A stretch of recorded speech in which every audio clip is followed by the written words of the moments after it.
ጤና ይስጥልን። ይህ አይቤክስ ኒውስ ነው። የአይቤክስ ኒውስ የዕለቱን ዜናዎች አሁን ትሰማላችሁ። ዋና ዋና ጉዳይ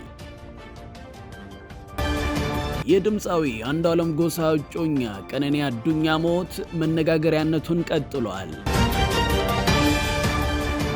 የአልሸባብን ጥቃት እንዴት መመከት ይቻላል በሚል እየተካሄደ በነበረ ስብሰባ ላይ አልሸባብ በፈጸመው ጥቃት የ10 ሰዎች ሕይወት አለፈ። በኢትዮጵያና በኤርትራ መካከል በማንኛውም ቅጽበት ጦርነት ሊነሳ ይችላል ተባለ።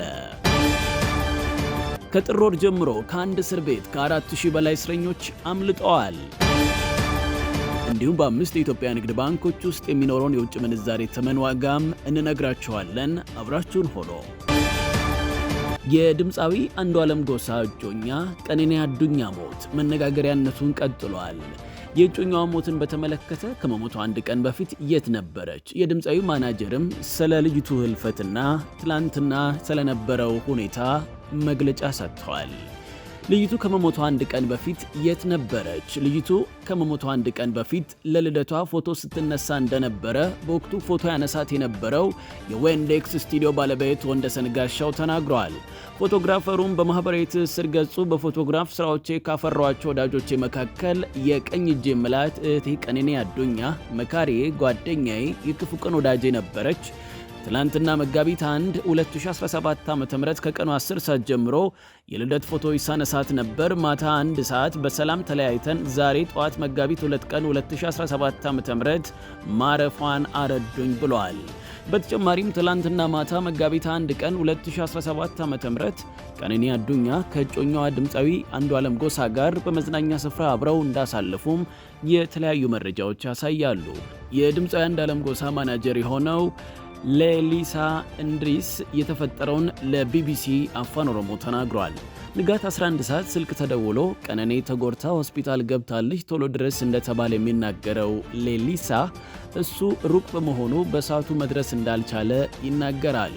ቦሌ አራብሳ ከዓመት በላይ በጋራ ከሚኖሩበት መኖሪያ ቤታቸው ከ5ኛ ፎቅ እንደወደቀችና ምን እንደተፈጠረ ፖሊስ እያጣራ መሆኑንም ተናግሯል። ክስተቱ ከተፈጠረ ኋላ በቅርቡ በሚገኘው ያኔት ሆስፒታል ከገባች ኋላ ጠዋት ፖሊስ መጥቶ ሬሳዋን ወደ ሚኒሊክ ሆስፒታል ለምርመራ ከወሰደ ኋላ የምርመራ ውጤት እስኪመጣ አስክሬኗ ወደ ቤተሰቦቿ ሱሉልታ መሄዱ ነው የተገለጸው።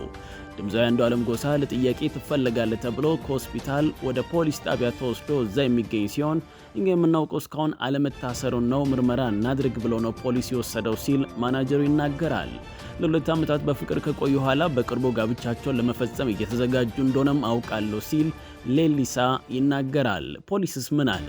የልጅቷ አሟሟት ምን እንደሆነ የምርመራ ስራ ተሰርቶ እስኪገለጽ ድረስ ህብረተሰቡ በትዕግስት ይጠብቅ፣ አንዳንድ ግለሰቦች ተገቢ ካልሆኑ ትንታኔም ይታቀቡ ብሏል ፖሊስ።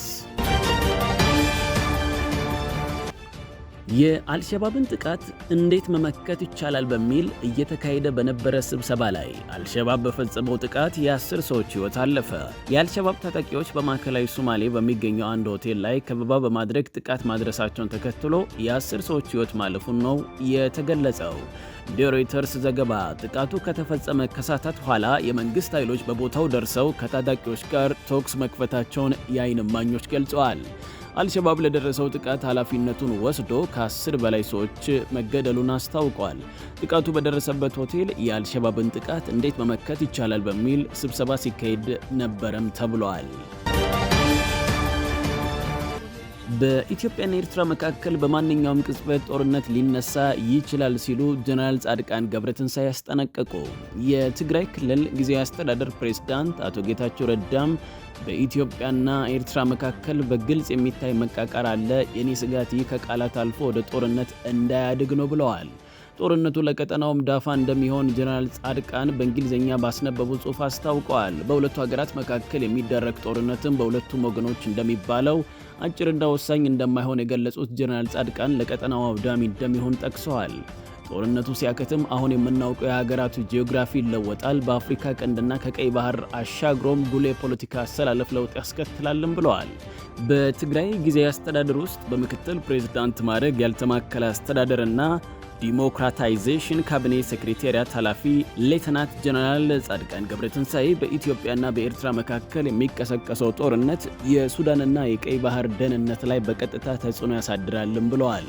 በጦርነቱ ማዕከላዊ የምትሆነው በደንብ የሰለጠነና ልምድ ያካበተ ከፍተኛ ወታደር ቁጥር ያላት ትግራይ ናት ሲሉም አክለዋል። ከጥር ወር ጀምሮ ከአንድ እስር ቤት ከ4000 በላይ እስረኞች አምልጠዋል። በዲሞክራቲክ ሪፐብሊክ ኮንጎ በተባባሰው ግጭት በርካታ ቁጥር ያላቸው እስረኞች ከእስር ቤቶች ማምለጣቸው ታውቋል።